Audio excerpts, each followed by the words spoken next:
G'day, welcome to Down in the Woodworks. In this video I'll show you how I made a beautiful keepsake box for an 18th birthday present.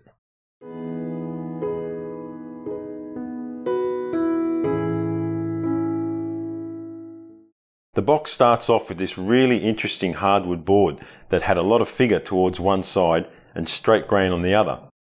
So I ripped it down to give me one length that would produce three sides of the box and one other board that would be cut into three pieces and then glued together for the top, as you'll see later.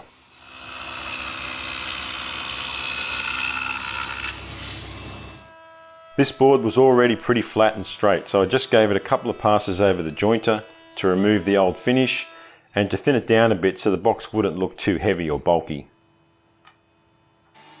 With one side flat, I cleaned up the opposite face with the thicknesser until I had a thickness I was happy with.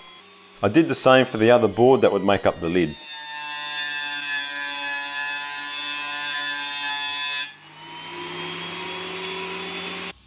Next I started cutting the sides of the box. This length was only long enough for the front and two sides, so I cut the pieces to allow for the grain to wrap around the box from one side, across the front and then to the other side. I used a separate piece of the same timber for the back, which for the most part wouldn't be on show.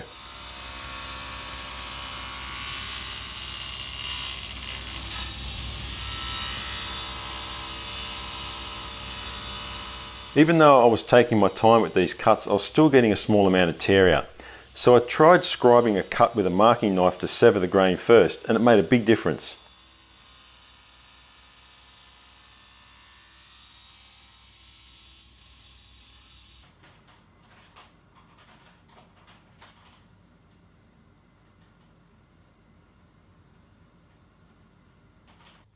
Before I could continue with the box, I had to make the lid, because it was going to have a beveled edge and I needed to know that dimension so I could cut the groove in the sides of the box.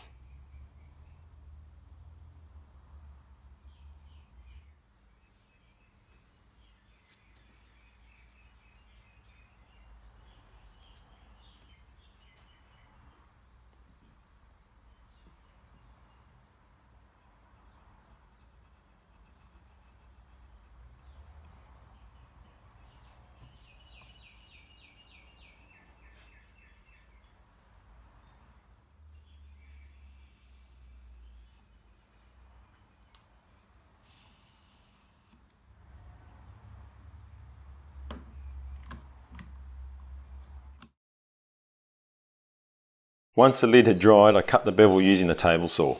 I set the blade to 20 degrees, or is that 70 degrees? I don't know. Anyway, I cut the bevel in a couple of passes rather than one full cut to try and get a smoother finish straight off the saw. Now before you get too concerned or comment about my hand placement here, the video makes it look worse than it was. Note that the blade is pointed away from the fence and this type of cut has very little to zero chance of kickback. I'm just showing you how I did it, I'm not showing you how you should do it. I wanted to create an edge profile on the lid that would leave a fine shadow line between the lid panel and the sides of the box, like this diagram. With the lid upside down, I set the height of the router bit to the edge of the bevel and cut an 8mm wide rebate. The groove in the box will be 6mm deep, leaving a 2mm shadow line that you'll see a little later.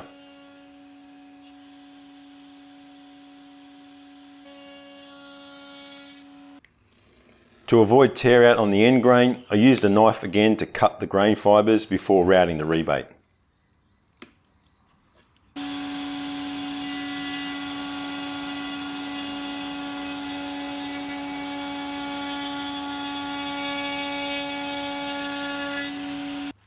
I sanded the lid smooth to remove all the machine marks and applied the finish so I could access the rebate, which would have been difficult when the lid was assembled.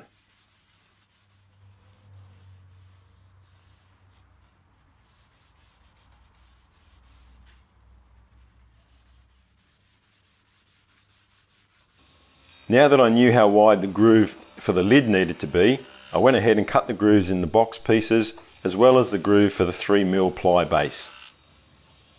After the first cut, I dialed in the width of the groove to a snug fit.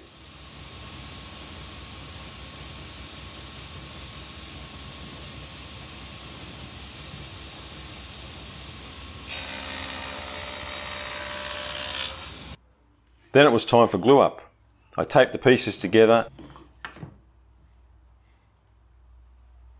and also taped the inside edges to protect the box from any glue squeeze out, because once it's assembled there's no way of getting to the inside of the box until after the glue is dry and the lid is cut away.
I let the box set till the next day, and then it was time to separate the lid.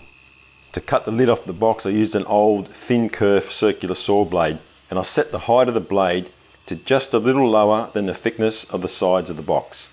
That way the lid wouldn't come completely loose while it was being cut, which could have damaged it. The amount of material left is very thin and easily cut through with a knife.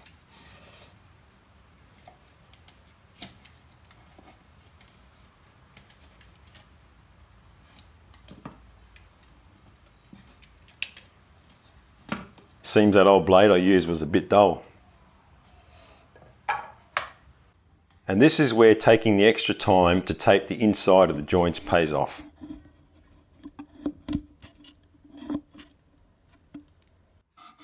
A sheet of sandpaper stuck to a flat surface makes easy work of cleaning up the mating surfaces of the box and the lid. To mark out the hinges, I clamped the lid to the box and marked both edges at the same time with a marking knife.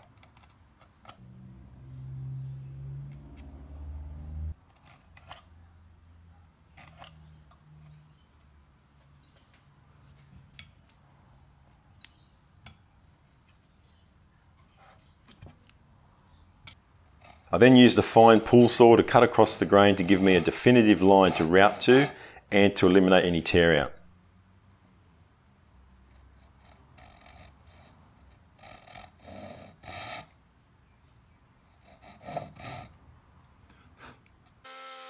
An extended base plate on the trim router made this job easy and precise.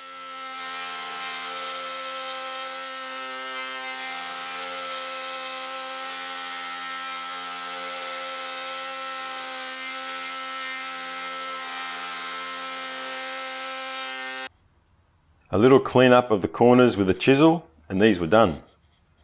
I used the same process for the recesses on the lid as well.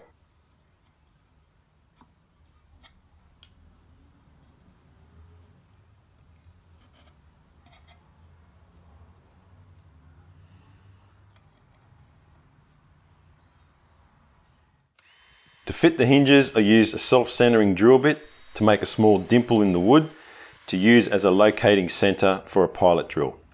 I used a little beeswax on the brass screws to make it easier to screw them in and without snapping them off.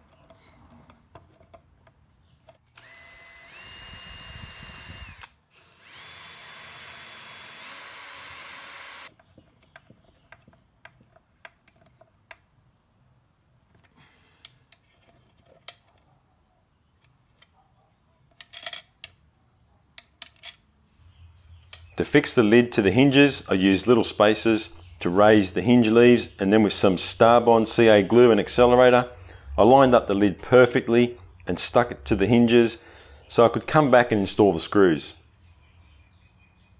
I was getting excited about finishing the box at this point that I forgot to video fitting that black felt to the inside base of the box.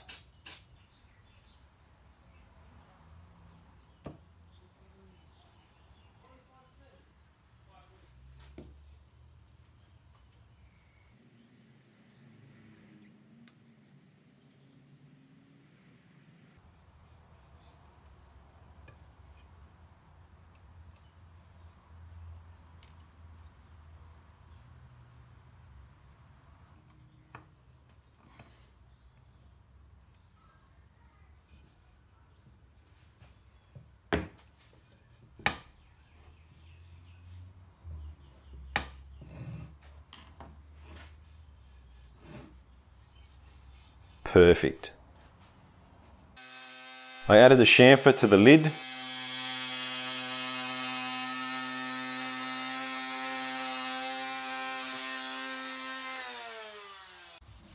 And then my favourite part of a project, adding the finish. This beeswax is my favourite finish for small pieces, and it really brought out the grain of this timber.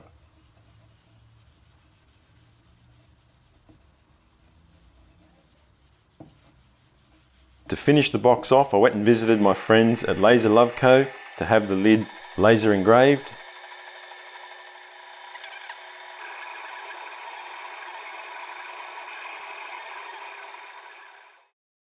And fitted a brass latch to the front.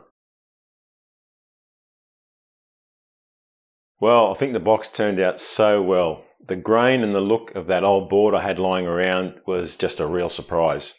And I'm pretty happy with how the lid turned out, the beveled edge and the engraving and everything, so yeah, happy all around. And my niece, who the box was for, absolutely loved it, and I think she'll cherish it for a long time. Well, that's it for another project. As always, if you want to know what I'm up to in between videos, follow me on Instagram. But until the next one, you guys all have a great day.